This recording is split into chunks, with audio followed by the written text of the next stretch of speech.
on Kumite Radio is Daniel Almeida.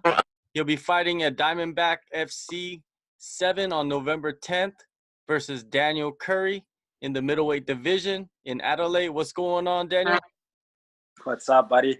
It's a pleasure to be here again, talking with you. Thanks so much for that, mate. No worries. Let's get into your past, your beginnings.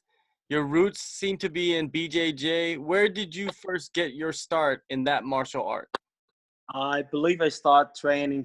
My first jiu-jitsu competition was in '92, so like a long time ago. So I started training when I was 7 years old. I'm 35 now. So been training jiu-jitsu for probably for my whole life. Yeah. All right. You're originally from Rio de Janeiro, but now you live in Australia. How did you end up on the Gold Coast?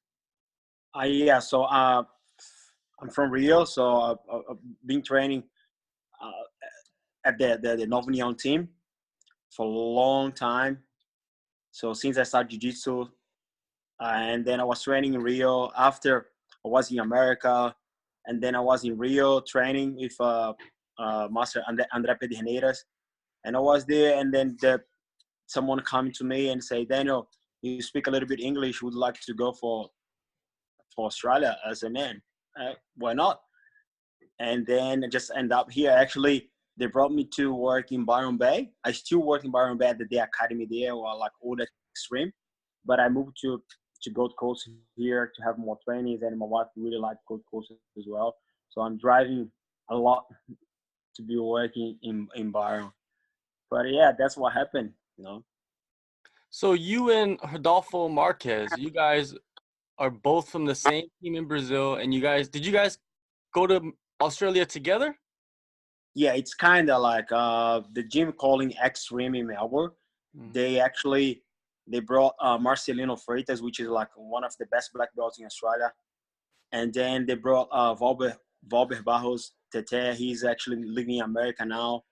And then after that, they brought Rodolfo and they brought me. So, and we are all from the same gym. We are trained together. And then these days, Rodolfo is actually one of my best friends. You know, grow up with me, train at the Northern Hyon in Rio. And then now, finally, we're going to be able to do like the co-main event and main event together. So I'm pretty happy about that. Yeah, it must be an incredible feeling to be able to go to another country and perform at one of the biggest shows together, main event, co-main event. You guys are good friends. It's a long journey, huh? It is, man. It is, man. And because we are good friends, like we passed for like so many bad stuff, you know, in Australia. And that's why we are like pretty strong at now, you know. And then being able to go there, and then I hope we're gonna come back. Him gonna back to Melbourne and gonna back to Gold Coast with the victory. That's gonna be awesome for us. We can't wait. We are very excited. Actually, we've been talking like 1-2 times per week. Just we can't wait to go to Adelaide. Nice. Eternal 36, you made a successful return to MMA with the Kimura finish in the first round. How did it feel to be back in the cage competing again?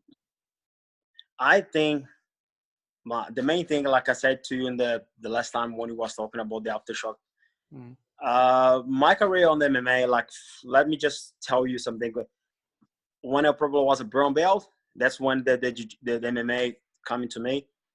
And I think I was brown or beginning of the black. And a friend of mine, he was supposed to fight in Rio, and he pulled out. And I asked my professor, Bruno Bastos, can I fight? And he said, nah, you doing well on the jiu-jitsu. You have a chance to become a world champion one day, you know, on the jiu-jitsu. And then you can go for MMA. I said, nah, I want to fight. But then it's just 10 days. So I went there. I won my first fight. And it's like love, you know, like become a good thing for me. So I start training properly. And then when my professor Bruno moved to America, I went there with him after, I believe, after a year. And then I fought 4 times there. And I was like doing so well there. I was like, probably my share dog was like 6-1, something like that. I was doing awesome. And then I got a call from Bellator, then a call from back in the Strike Force, you know, like I was about to sign with UFC as well. and I was doing awesome. And then I broke my knee. You know what I mean? But back in there, I was like really excited. You know, like I want to fight. I want to be UFC fighter. I want to be Bellator fighter. I want to fight in big show.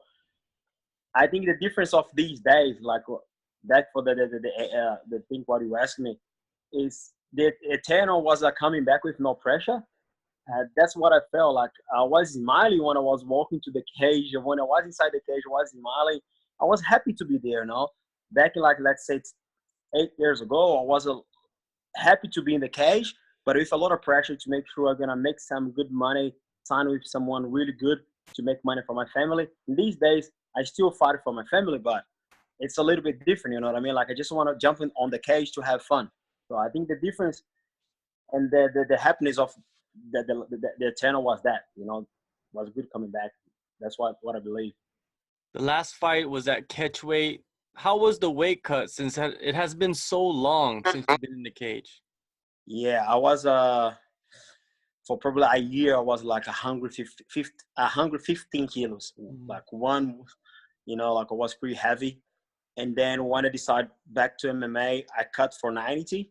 So that's 25 kilos gone. And to be honest, it wasn't hard because I was doing a diet. I was training very, very, very properly for probably like 3-4 months. You know, for make 90, I wasn't hard. But I believe for 84 now will be a little bit harder. I'm around probably 90, 89 now. But I haven't make 84 for a long time. But it wasn't not too hard to make 90 because I believe I start very early. That's the reason. After Eternal, you were supposed to fight at Aftershock. How did you feel when they decided to postpone the show since you were training for the fight? Yeah, man, I was at the Eternal. I just hurt my hand a little bit, and then was feeling good, and I took a break for 1 week, and then it's like let's fight at the Aftershock, and now Steve Kennedy, awesome, let's do it. You know, like I was happy to keep on track. You know what I mean? Like today, I went to the grappling industry. I competed jiu-jitsu. I did like a 7 match there. You know, and the next week I'm gonna go for Melbourne for the IBJJF Melbourne Pan Pacific. So I want to have some match there as well. You know, just want to keep on track. It's good to be healthy as well. You know, you keep pushing yourself. Like you need to lose weight. You need to keep training. You know. Are you still fighting for the title at Aftershock? Yeah, they moved me and Steve Kennedy for March, and that's gonna be a title fight. Yeah. Now you're gonna fight at DFC 7, Daniel Currie. He is a decent prospect that has performed very well for Diamondback. What are your thoughts on him as a fighter? Man, he's very tough, and the main thing that I saw his fight, he's very very fit. Man, he don't stop. It's incredible. He just keep going, keep going, keep going, and that's the main thing of him. And he's a good brown belt as well. You know, like we taking him down, I believe will not be easy. Submitting him, I believe will not be easy. You know, but I have been training hips, and my cardio is like really good as well. You know, I believe it's gonna be a good match, but I believe I'm gonna back home with that victory. I'm pretty sure. I think I have a little bit more experience than him. You know, like I've been fighting for so long. You know, training jiu-jitsu for so long. That's could make the difference inside the cage. That's what I believe I'm gonna win.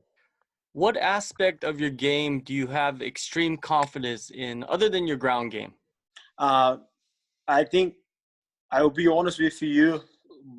If I put it like if I need to put it like in 3 parts, will be first one for sure my jiu-jitsu, my ground game.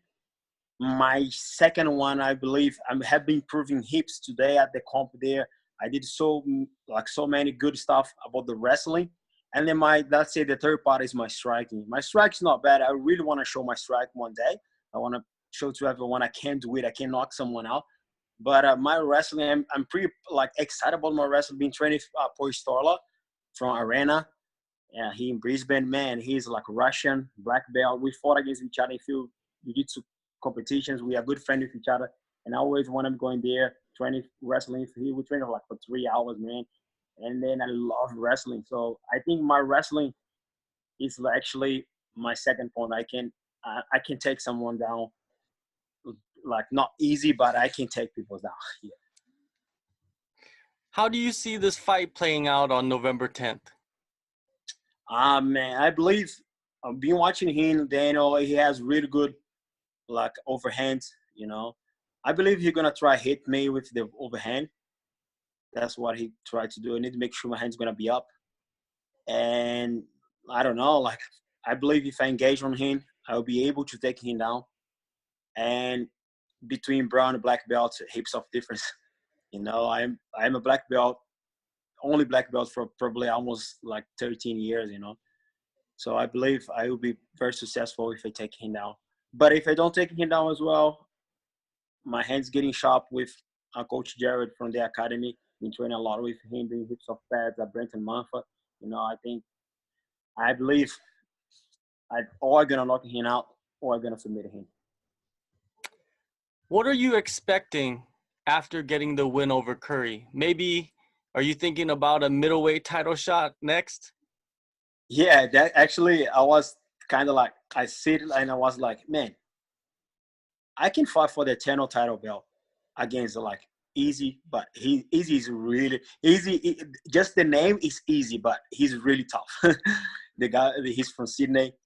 I'm gonna be fighting against Stevie Kennedy, like UFC like veteran, you know, in March for the title belt, and then I can probably be able if I won that match fight for the belt as well. And I was thinking like, man, imagining the middle of the next year, I have a 3 belts in 3 different shows.